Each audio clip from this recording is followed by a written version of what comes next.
El gobierno está dando una hipótesis realmente increíble que vamos a escucharla en base a uno de sus voceros, Víctor Hugo Morales. ¿Lo tenés ahí grabado? Y da la sensación de que, como se han producido los episodios, y dado que uno de los primeros intentos de quienes se desbarrancan inmediatamente hacia la infamia fue dejar abierta la puerta de un asesinato, dado que había tal custodia y que la puerta estaba cerrada por dentro, las contingencias mencionadas hasta el presente no pueden alimentar otra hipótesis, da la sensación, que la del suicidio. Bien, ahí lo tenías a Víctor Hugo Morales por el micrófono de Continental diciendo esto. Primero, Víctor Hugo, para contarte, porque conducís un programa, no hay una sola puerta, hay dos. Sí. Hay una puerta de servicio y hay una puerta de frente. La puerta de frente, el ascensor de la puerta de frente tiene clave. El ascensor. El ascensor. La puerta de servicio, el ascensor de la puerta de servicio no tiene clave. No. No sabemos si la puerta de servicio estaba cerrada, abierta o no. Pero igual, yo te recomiendo leer de Edgar Allan Poe en adelante. Hay un montón de cuentos que hablan de asesinato con la llave del lado de adentro. O sea, es un tema histórico de los policiales que no empezó ahora, viene del siglo XIX, desde que se inventaron la llave, más o menos. No, y Bernie llama la atención el comunicado del Ministerio de Seguridad hablando de suicidio cuando la propia justicia todavía lo determinó. La fiscal que estuvo ahí fue muy cauto y dijo: no voy a arriesgar ninguna hipótesis. El Ministerio de Seguridad ya hablaba directamente de suicidio cuando el propio Bernie estaba involucrado en la pelea política con Nisman. Bernie fue la persona que había dicho que iba a hacer un papelón Nisman en el Congreso y rápidamente fue también el que habló de suicidio. Hay un título en la página 5 de Diario Popular de ayer que es realmente poco feliz visto a las luces de hoy. El título es: el oficialismo se prepara para disparar sobre Nisman. Lo que escucharon recién en el comienzo sucedió la mañana siguiente al anuncio de la muerte de Nisman. Después vamos a hablar de la Daya, que insiste en hablar de asesinato. La Daya, perdida hasta la última gota de vergüenza, perdida la noción de que existen inteligencias a las que el odio no puede enfermar de esa manera y no pueden creer en semejante falsedad.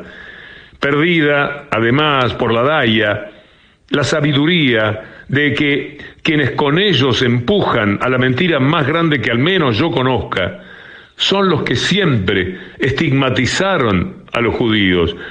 Son sus perseguidores, sus asesinos. Bastaría preguntarse nada más cuál es la distancia entre esa derecha en la que se cobijan por interés, por conveniencia, por ventajeros, y lo nazi que reaparece en el mundo de la mano, codo a codo, con esa derecha que se ha levantado en el mundo entero como si fuera un golpe de Estado de carácter mundial. Pero eso será después. Aquella mañana, después del suicidio, inmediatamente empezó la lucha por instalar el asesinato. Alguien que me llamó la atención ese día, hace 7 años, porque no sabía, además, que estaba molesto conmigo, se ve que estaba enojado por algo que yo desconocía, fue el ataque del gran escritor Miguel Bonazo. Yo creo que fue un crimen y no un suicidio, es mi opinión personal. Si esto fue un crimen, es un magnicidio. No porque Nisman fuera un jefe de Estado, pero sino porque estaba denunciando a una jefa de Estado. Yo creo que no hay seguridad jurídica para ningún argentino en este momento, para nadie. Cualquier periodista puede ser objeto. Si lo es un fiscal que estaba a horas de declarar y lo matan en estas circunstancias, cualquier argentino está en peligro. Y me parece muy inmoral lo que hace Víctor Hugo Morales, para decirte sinceramente, me parece una gran inmoralidad que se ponga en criminólogo de cuarta, digamos, cuando en realidad lo que es un funcionario oriental de este gobierno, se ponga en criminólogo de cuarta para decir categóricamente que es un suicidio, repitiendo el coro de Sergio Berni, que la lógica induce a pensar que alguien no junta 300 hojas de prueba, las anuncia, le señala a varios interlocutores que teme por su vida porque está amenazado y demás, efectivamente acepta y utiliza una custodia de 10 personas de la Federal para suicidarse justo unas horas antes de tener que ir a hablar frente al Congreso, cuando ha pedido justamente él ir a hablar ante el Congreso. Fue duro. Fue muy duro, estaban lanzadísimos desde el primer minuto, porque al igual que con el trágico accidente ferroviario de Once, algunos sectores comprendieron de inmediato que ahí tenían cómo desalojar al gobierno que odiaban. Murió Nisman y lanzaron el asesinato y sugirieron, además, el responsable, había sido el gobierno. Nunca consiguieron una prueba desde aquel día. Usted es árbitro de quienes tenían razón o no en lo que se decía ya al otro día del suicidio. Nunca consiguieron una prueba, nunca. Algo. Solo quisieron sostener mentiras que se caían a pedazos con más mentiras. Pero así como se trata de la mentira más grande y ofensiva a la inteligencia que al menos yo conozca, han hecho una demostración de poder. Nunca visto ese poder, ¿eh? El colega mencionaba a Poe, desde Mitre, que en sus cuentos decía tenía algún caso de matar y salir y dejar la puerta cerrada por dentro. Yo los desafío, como a él aquella mañana, busquen ese cuento, por favor. Pero no perdamos de vista lo que la diabólica falsedad provocó en el país. Y por eso lo hicieron, y por eso mintieron, y por eso pusieron de pie a Nisman suicidado, y le dieron un tiro en el baño y salieron por una rendija, y dejaron el apartamento cerrado y escaparon del edificio de Puerto Madero y del país.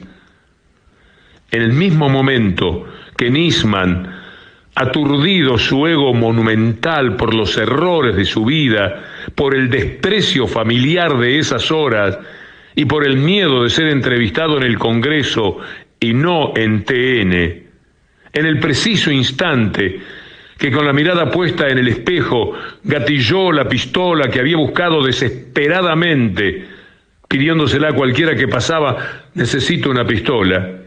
Esa noche fatídica estaba naciendo Macri presidente. Nunca, nunca que yo recuerde una muerte hizo tanto daño. En la mañana de las 7:50, inevitablemente hablamos mucho de la justicia, y ahí caen en la misma bolsa los personajes siniestros que en estos momentos se mueven por Comodoro Pi, en la Corte Suprema, en algunas cámaras, algunos fiscales desde ya, pero también hay, como se dice tantas veces, buenos fiscales y buenos jueces, gente que trata de trabajar de acuerdo al derecho, por afuera de afiliaciones políticas y demás. Todos tienen una simpatía, todos pueden ser de derecha o de izquierda. Lo importante, lo trascendente, es que hagan valer el concepto jurídico por encima de todo, que tengan esa buena conciencia. Lo demás es inevitable, es así. Todos tenemos simpatías y antipatías en nuestra vida. Lo importante es qué hacemos desde el punto de vista ético con eso que pensamos y que puede condicionar o no nuestras actitudes, nuestros juicios o nuestros fallos.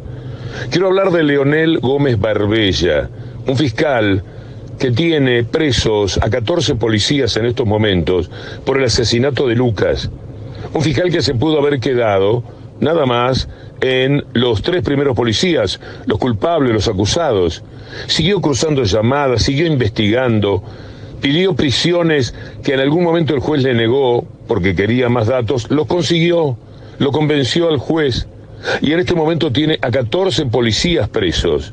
Primero, la capacidad para investigar, la inteligencia para ir cruzando datos, para ir trabajando en un escenario sumamente difícil, para poder llevar justicia por lo menos después del crimen tremendo cometido contra Lucas. Quiero resaltarlo porque no siempre uno tiene tanta fuerza moral para poder hablar bien de un fiscal como Leonel Gómez Barbella. Lo que está haciendo es histórico. Piensen ustedes, recapitulen, a ver cuántas veces un fiscal pudo proceder de la forma en que lo está haciendo Leonel Gómez Barbella. Ojalá diera notas, en algún momento vamos a intentar conversar con él, pero por lo menos subrayemos, en medio de tantos desajustes de la justicia, que hay un fiscal que enorgullece al mundo judicial.